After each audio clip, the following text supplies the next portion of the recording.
और अपने ख्याल बातिल से कहते हैं कि ये हिस्सा तो अल्लाह का और ये हमारे शरीकों यानी बुतों का। तो जो हिस्सा इनके शरीकों का होता है वो तो अल्लाह की तरफ नहीं जा सकता, और जो हिस्सा अल्लाह का होता है वो इनके शरीकों की तरफ जा सकता है। क्या आप बुरा हुक्म लगाते हैं?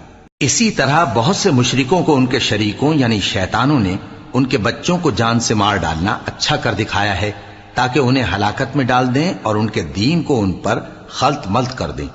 और अगर अल्लाह चाहता तो वो ऐसा न करते। सो उनको छोड़ दो कि वो जाने और उनका झूठ।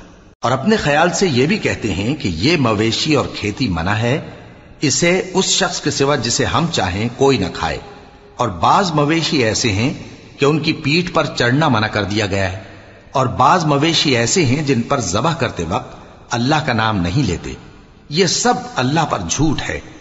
वो अनकरीब उनको उनके झूठ का बदला देगा।